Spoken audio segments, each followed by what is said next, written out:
Hi, my name's Sonia Glover. I've been working with animals for about 15 years.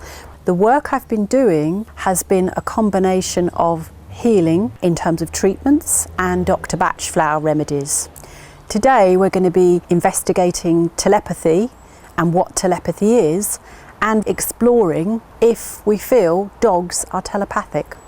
The idea of telepathy has been around for a very long time. It's become more prominent in the last 100 or 200 years. In the 1800s, it was very prominent with people like Alice Bailey and Madame Blavatsky when they had the Philosophical Society. It's become more prominent in recent times as people are more open to what previously people would have termed as esoteric or slightly on the edge of society in terms of a general acceptance.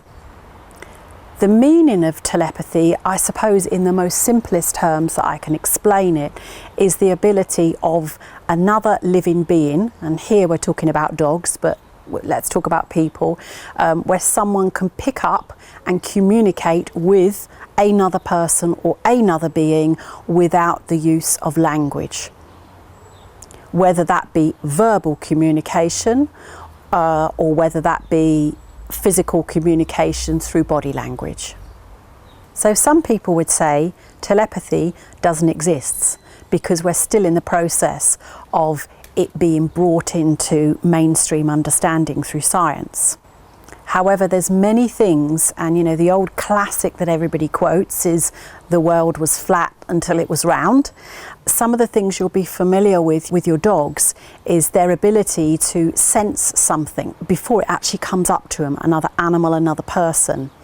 And what they have just started in the last 50 years to prove in science is that we do have this, what they term electromagnetic field around us, which is like an extension of our physical body.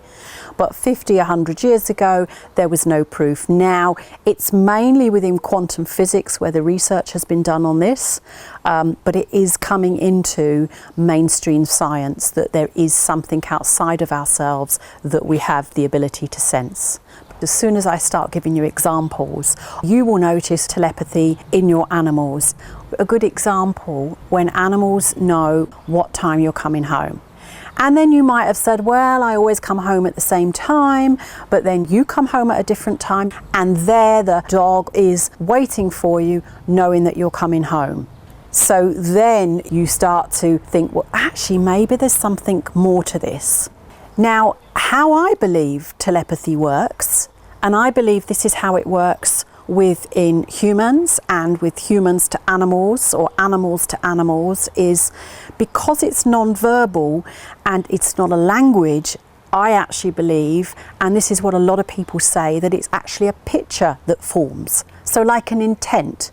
The intent of what we are thinking or about to say is actually created in a picture in our mind. And that picture, in whatever format that is then picked up by the other person or by the other animal.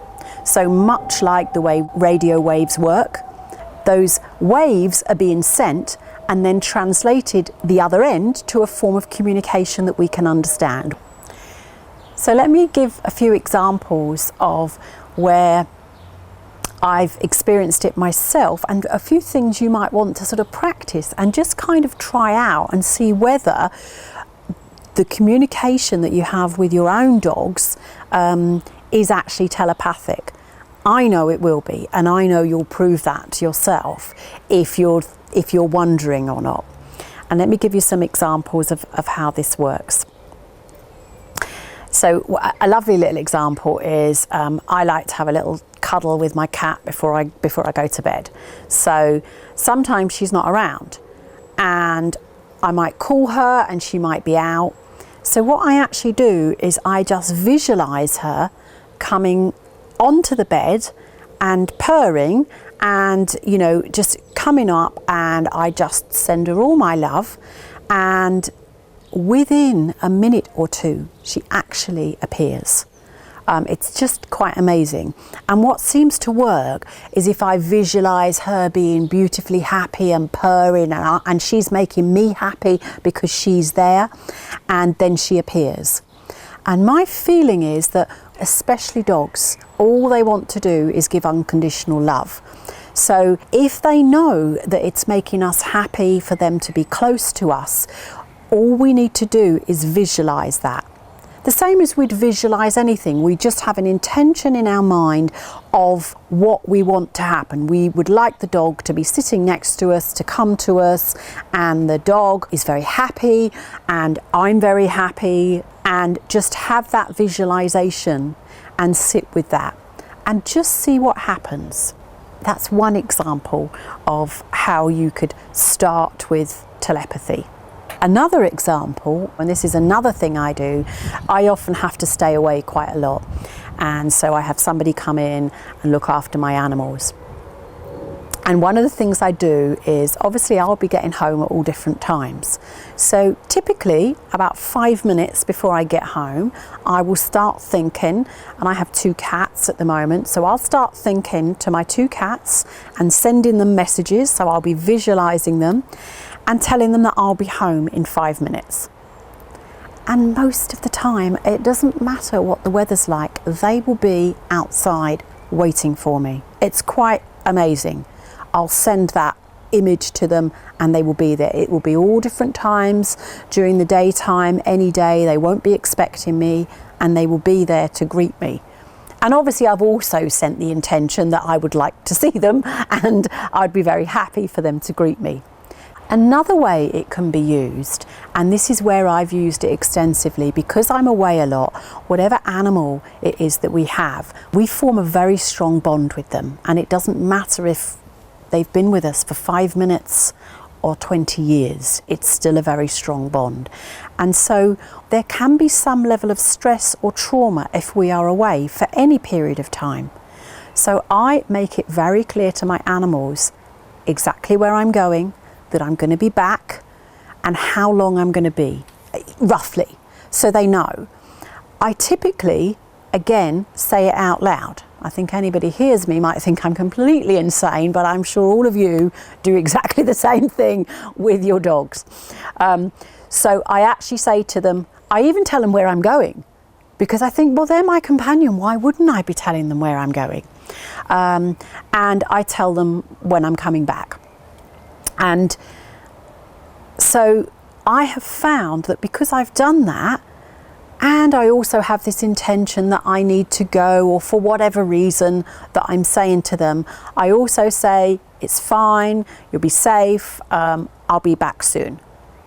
And then that way I'm instilling in them that I will be back. And so even if there is mild separation anxiety or slight stress, I've already reassured them before I've gone. I've made it very, very clear I'm coming back. So that is a very effective thing to do. Whether you believe that works or not, it's 2 minutes to say to them. And even if you believe it does nothing, then it's done no harm whatsoever. But my belief is that it absolutely is making it very clear of that you will come back and there's no need to have the stress. I do make sure that when I'm communicating that I don't use words such as there's no need to be stressed, because that may get this thinking about, oh, is there a need to be stressed? So I would just say, I'm going away, you'll be safe, I'll be back on this day. Hopefully I've given you some ideas about what telepathy is, how you can use that with your dog, and some ideas about how you could test it out and you can take this further. And also to say there's 2 or 3 people, there's actually quite a number of people that do animal communication if you want to take this further. And there's a few that I would personally recommend, P. Horsley, Margrit Coates and Amelia Kinkade. All work slightly differently, but hopefully it's just made you think about telepathy and how you could use a different form of communication with your dogs.